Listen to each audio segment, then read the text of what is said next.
Hello, good morning students. तो आज हम जो है आपको एक डेरिवेशन कराने जा रहे हैं और वो डेरिवेशन हमारा इस तरीके से है। तो find electric field intensity due to a point charge using Gauss theorem. ठीक है, क्लास 12 का टॉपिक है ये और इलेक्ट्रोस्टैटिक्स का, स्थिर विद्युतिकी का।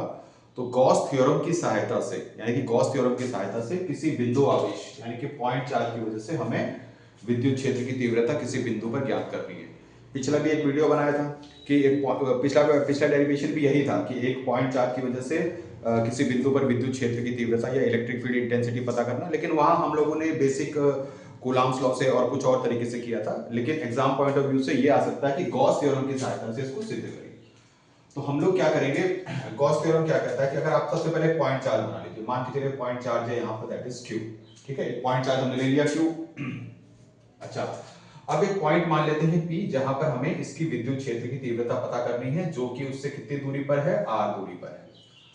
तो चूंकि गॉस थ्योरम की सहायता से करना है, तो गॉस थ्योरम कहता है कि जिस भी पॉइंट पर आपको इलेक्ट्रिक फील्ड इंटेंसिटी पता करनी है, विद्युत क्षेत्र पता करना है, तो उससे गुजरते हुए एक इमेजिनरी गॉसियन सरफेस बना लीजिए, एक काल्पनिक गॉसियन पृष्ठ बना लीजिए। और अधिकतर हम देखते हैं कि जो गॉसियन पृष्ठ होता है वो अधिकतर या तो सिलेंडर के आकार का होता है, ठीक है, it is in the form of a cylinder, या फिर it is in the form of a sphere. ठीक है, गेंद, गोले के या गेंद के आकार का होता है।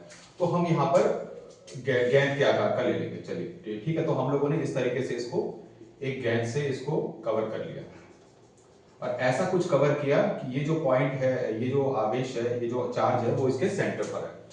पहला काम। दूसरा काम क्या करना है कि जहां पर भी पॉइंट P है वहां पर आप एक छोटा सा एरिया एक कंसीडर कर लीजिए। ठीक है, छोटा सा एरिया कंसीडर कर लीजिए। अच्छा, चूंकि ये हम जो भी चार्ज ले रहे हैं, पॉजिटिव चार्ज ले रहे हैं, तो इस पॉजिटिव चार्ज की वजह से जो इलेक्ट्रिक फील्ड होगा वो बाहर की तरफ होगा। आपको पता ही होगा कि अगर कोई पॉजिटिव चार्ज होता है तो एक पॉजिटिव चार्ज से इलेक्ट्रिक फील्ड की जो लाइंस होती हैं या इलेक्ट्रिक फील्ड की जो डायरेक्शन होती है वो इस तरीके से बाहर की तरफ होती है। ठीक है, अब चूंकि हमें इस पॉइंट पे निकालना है, तो इस पॉइंट से गुजरते हुए ये इलेक्ट्रिक फील्ड की डायरेक्शन हो जाएगी। दूसरा, ये जो छोटा सा एरिया लिया है, इस छोटे से एरिया को हम लोग मान लेते हैं dA। और आपको पता है कि यहाँ पर गॉस थ्योरम में एरिया को हम एरिया वेक्टर की तरह ट्रीट करेंगे। अब चूंकि छोटा सा एरिया है तो एरिया वेक्टर लेना पड़ेगा। एरिया वेक्टर इस एरिया के परपेंडिकुलर होता है, यानी कि इस डायरेक्शन में होगा। ठीक है, मतलब ये स्फीयर है, ये गेंद है, गेंद के सरफेस पर एक छोटा सा एरिया ले लिया तो उसका एरिया वेक्टर उस छोटे से एरिया के सरफेस के परपेंडिकुलर जाएगा। इसका मतलब देखा जाए तो इलेक्ट्रिक फील्ड भी वेक्टर क्वांटिटी है और डीए भी वेक्टर क्वांटिटी है। ये दोनों के दोनों जो हैं, ये दोनों के दोनों जो हैं ये सेम डायरेक्शन में हो जाएंगे। यानी कि अगर कोई पूछेगा इनके बीच का एंगल कितना है तो वो theta is equal to 0 degree है। अच्छा, गॉस थ्योरम की सहायता से करना है इलेक्ट्रिक फील्ड। गॉस थ्योरम का असली मकसद यही है कि वो इलेक्ट्रिक फील्ड पता करवाता है आवेशों की वजह से, चार्ज की वजह से। तो यहां पर हमने चार्ज कौन सा लिया है, पॉइंट चार्ज लिया है। अब गॉस थ्योरम को कैसे करना है, गॉस थ्योरम ये कहता है कि फ्लक्स, ये जो फ्लक्स होता है फाई की वैल्यू किसके बराबर होती है कि जो भी आपने गॉसियन सरफेस लिया, जो भी आपने इमेजिनरी गॉसियन सरफेस लिया, उसके अंदर जितना भी चार्ज इंक्लोज्ड होगा, जितना भी उसके अंदर चार्ज होगा, डिवाइडेड बाय एप्सिलॉन नॉट। तो गॉस थ्योरम ये कहता है कि अगर किसी भी गॉसियन पृष्ठ से, गॉसियन सरफेस से जो भी फ्लक्स निकलेगा, that flux will be equal to Q upon epsilon naught. और Q क्या होता है, उस इमेजिनरी गॉसियन सरफेस के अंदर जो भी चार्ज होगा या आवेश होगा। ये तो हो गया बेसिक फार्मूला।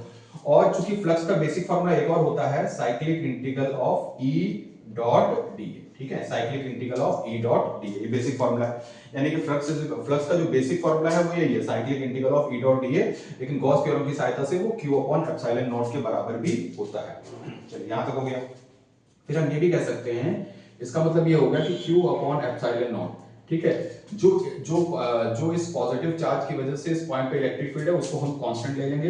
हाँ, पहले ये काम करना है। E चूंकि डॉट प्रोडक्ट है तो हम इसको लिख सकते हैं E dA cos 0 डिग्री, क्योंकि इनके बीच का जो एंगल है, किसके बीच का एंगल, E और dA के बीच का एंगल जो है वो 0 डिग्री है। यानी कि ये बन जाएगा cyclic integral of E into D. Okay, यहां तक हो गया हमारा। अच्छा, उसके बाद का पार्ट मैं यहां कर दे रहा हूं। चलिए, उसके बाद का पार्ट हम यहां कर दे रहे हैं, उसके बाद का पार्ट हम यहां कर दे रहे हैं। तो इसका मतलब हम ये कह सकते हैं कि sir Q upon epsilon naught is equal to, अब इलेक्ट्रिक फील्ड कांस्टेंट है, मतलब एक ये जो पॉजिटिव पॉइंट चार्ज है इसकी वजह से जितने भी पॉइंट्स यहाँ पर होंगे, मतलब कोई जरूरी नहीं कि हम ये पॉइंट यहाँ भी ले सकते थे, तो ये भी इससे कितने डिस्टेंस पर होता है r, क्योंकि हमने स्फीयर कंसीडर किया। तो हर जगह पर जो इलेक्ट्रिक फील्ड की वैल्यू होगी वो कांस्टेंट होगी, इसलिए हम इलेक्ट्रिक फील्ड को बाहर ले सकते हैं। तो E integration cyclic integral of dA।